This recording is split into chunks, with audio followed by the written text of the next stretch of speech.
उससे 1000 गुना शिवलिंग में बल की प्राप्ति होती है।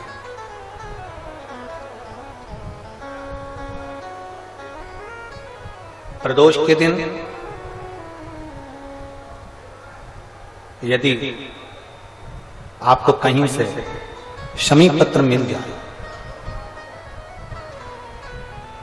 प्रदोष के दिन यदि कहीं से आपको शमी पत्र मिल जाए और प्रदोष काल में, प्रदोष का जो समय होता है,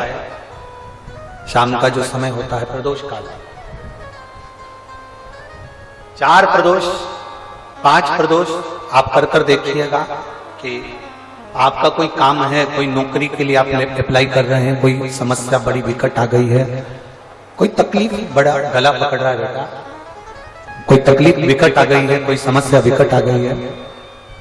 प्रदोष के प्रदोष काल में अगर एक शमी पत्र भी आप घर के शिवलिंग को, अब ये करने के लिए आपको मंदिर पे शिवलिंग नहीं जाना, अपने घर में जो शिवलिंग, चाहे वो स्फटिक का हो, पारद का हो, कंकर शंकर का हो, लकड़ी का हो, जो शिवलिंग तुम्हारे घर में, कांच का हो, चाहे वो नर्मदा के कंकर का हो, नर्मदेश्वर हो, पाषाण का हो, जो शिवलिंग, चांदी का हो, सोने का हो, तांबे का हो, पीतल का हो, जो शिवलिंग तुम्हारे, एक शमी पत्र यदि आप भगवान शंकर के शिवलिंग पर समर्पित कर रहे हो और उस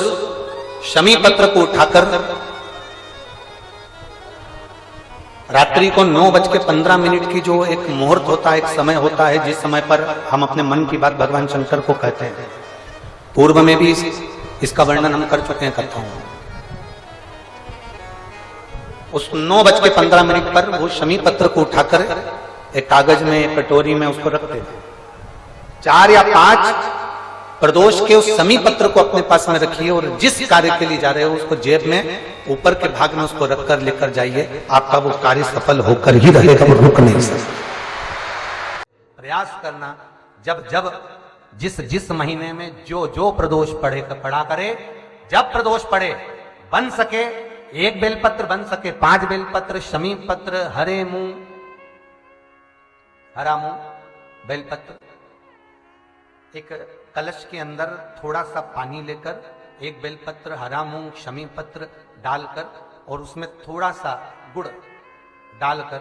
भगवान शिव का स्मरण कर कर प्रदोष काल में, मान लो कोई काम आपका बहुत जरूरी है, बहुत दिनों से अब थक गए हैं, नहीं हो रहा, कर्जा बढ़ रहा है, धन नहीं आ रहा, व्यापार नहीं चढ़ रहा, या कोई समस्या बहुत प्रबल है, कोई एग्जाम में बैठ रहे हो नहीं हो रहा,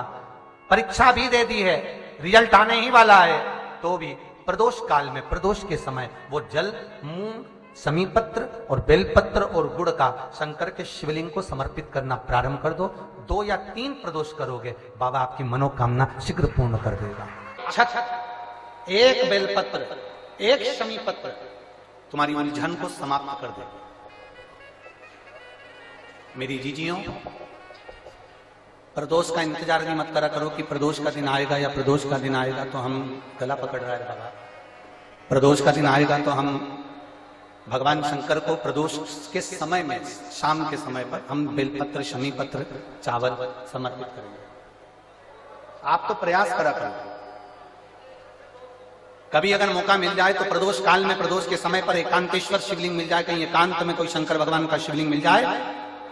1 बेलपत्र लो, उसके ऊपर 1 शमी पत्र रख लो, 1 चावल का दाना रख लो, अपने मन की बात बाबा से कहकर श्री शिवाय नमस्तुभ्यम बोलकर शंकर भगवान की अशोक सुंदरी वाली जगह पर स्पर्श कराकर, वही शमी पत्र, वही अक्षत का दाना, वही बेलपत्र शंकर भगवान के शिवलिंग पर उसको समर्पित कर दो। समर्पित करते समय ये जो डंडी का मुख है, ये जहां जलाधारी होती है, पानी बहता है, उस ओर डंडी का मुख होना चाहिए, जिधर पानी बह रहा है उधर से करो। प्रदोष काल में करी गई आराधना, प्रदोष काल में किया गया भजन, केवल प्रदोष के दिन ही नहीं, प्रदोष काल में कभी भी शंकर को याद करो। वैसे तो शंकर भगवान को याद करने के लिए कोई समय निश्चित नहीं किया गया कि इस समय शिव जी को याद करना। मौत का मौत का और महाकाल का आने का समय कभी निश्चित नहीं होता।